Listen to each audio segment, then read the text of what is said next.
Hey, Al, it's Tom. I like I said, I got a bunch of knives in, and maybe some more coming. And this particular knife I'm going to show you tonight is it's a K-bar. It's a 1236 hunting Bowie. I've owned three of them so far. This will be the third. First one I bought, I was cutting the wing bone off of a turkey, and when I got done, the blade was chipped.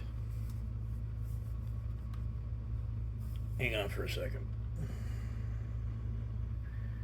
Okay, didn't want you to let me, watch me drink. So I called K-Bar on it. K-Bar said to me, "Well, you were using the knife." I said, "Yeah." "We can't warrant that." And I was like, "Why?" "We don't know if you did anything wrong with it or not." I said, "I was cutting a wing bone off of a turkey." "So did you twist it? Did you bend it? Did you pry it?" It's like, "No." "Well, we don't know," and they wouldn't warrant it. So I got rid of it because it had a major chip in it. And the guy that bought it off me took it and cut it off of the chip and made a short knife out of it. So a couple of years later, I had a chance to pick up another one in the trade. He's like, "Yeah, that had a little thicker blade and it lasted for a little while." My son borrowed it, never seen it again, which is, it was a habit with my kid. He'd borrow a lot of things I never seen again. So this time around, I completely forgot about the knife. I think I seen one on Donovan Two's channel, and I was like, "Hey, I would like to have that back in my collection." So went on eBay. I found two. One was $129, and this one was 40. Put the bid in on it. I got it. Now it's got some rough spots to it. There's a little mark here, some other marks, one here. When I read the description on the knife, the description said it comes original from the factory, just no box. All right, now mind you, I've owned two of these so far,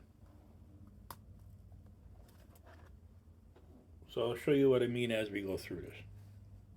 So this is the sheath. It's a heavy leather sheath, well stitched, well riveted. There's a plastic insert in these sheaths to stop from cutting them because I cut my other ones all the crap. Now you might happen to notice that the slots are cut here for the strap, but the strap is way down here. Somebody took it and riveted it in. Now they did a really good job on the strap.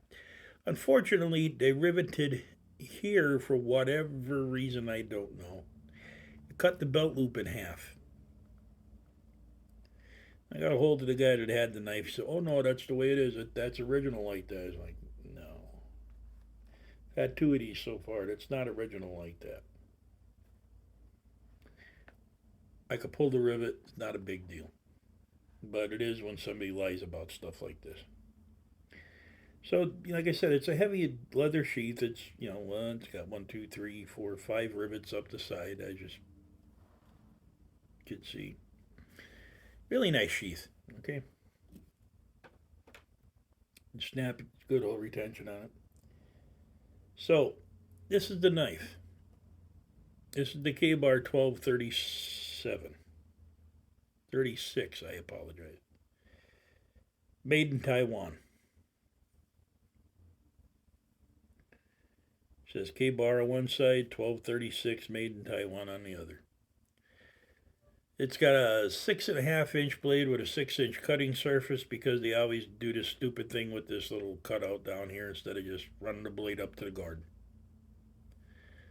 With the blade up to the guard, you don't need to choke up and you don't have to worry about it. But beautiful point on it. Good distal taper for K-Bar. It's got a nice wedged back. Starts from here up to the tip. This thing is stabby. Like I said, I had two of them, and I used to play with them a lot in the woods, and it's stabby.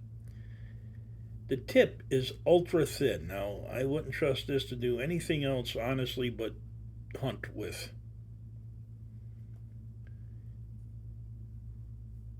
No fullers.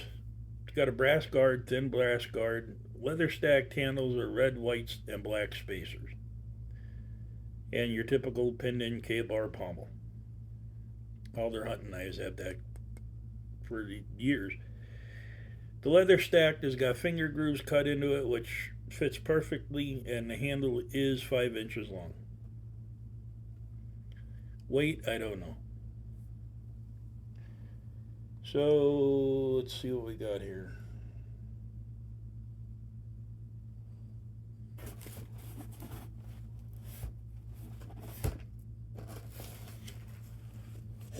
A Bowie just used some cardboard. Don't have to worry about paper.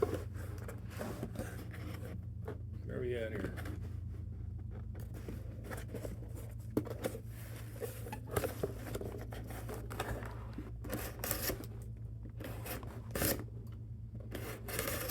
As you can see, just going through that cardboard like that. So it's nice and sharp. Shave sharp? Yes, it is. That is shave sharp. Now, what baffled me about this one that I didn't have on my other two, you see this kind of recurve right here? Right at the very end, it curves down all of a sudden. I didn't have that on my other two knives, so I don't know if this is the way they're making them now, or whoever had this was trying to do something funky with it and reground the blade or whatever. But if they reground the blade, man, they sharpen my knives any day. As far as holding on to it, and it's got, the leather handle on it is contoured to fit the swell of your hand. And this will fit a big hand. Once you grab a hold of it, it doesn't move in my hand. Hot spots, I feel one right here.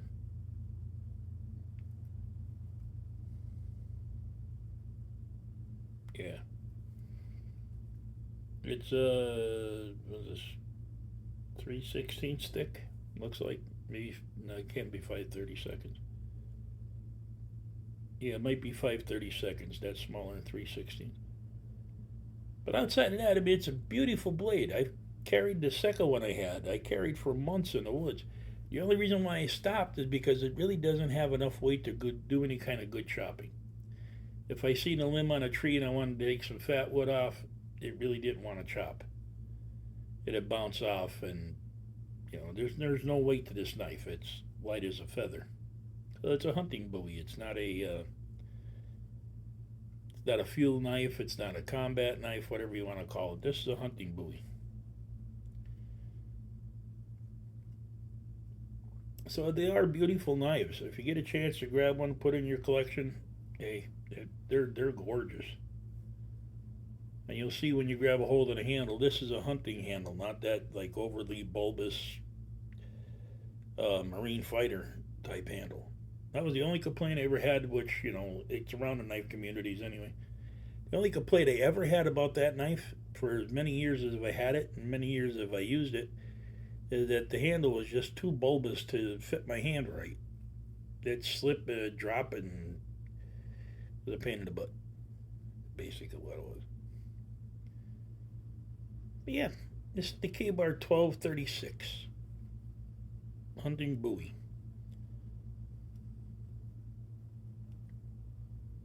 Oh yeah, just in case any of you has missed my shorts,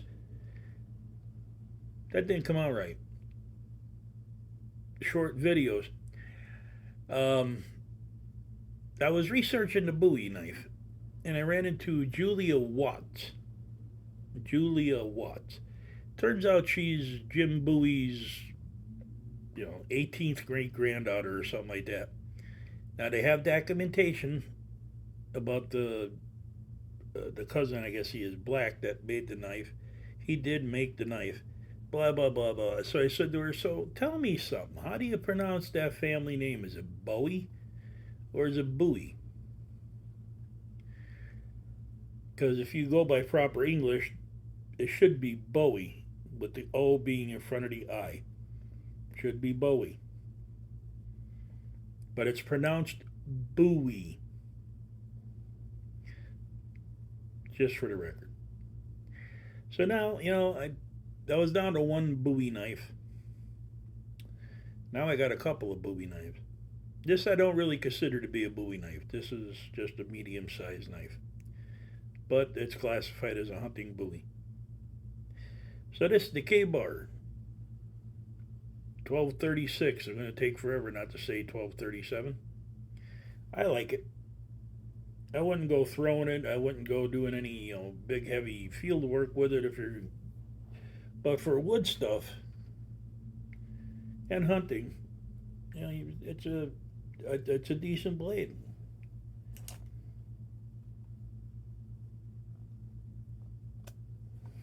Well, this is Tom.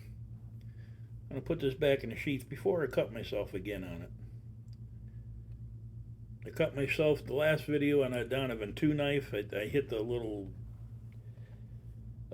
the back of the blade. It comes to a sharp point, and I do it every time. Instead of taking the point down in the back where I won't get nailed with it. Nope. Get it every time. Wouldn't be as bad as the time I was reviewing a cold steel roach belly and stabbed myself, but I get cut every time on them. So, there it is. Nice looking knife. It'd hang well on a belt loop if somebody didn't play with the rivets too. It's a nice looking knife. Served me well as a hunting knife. The second one did. So this is Tom. I want to thank you for your time and your patience. Don't forget to share the video out. And we will see you on the next one.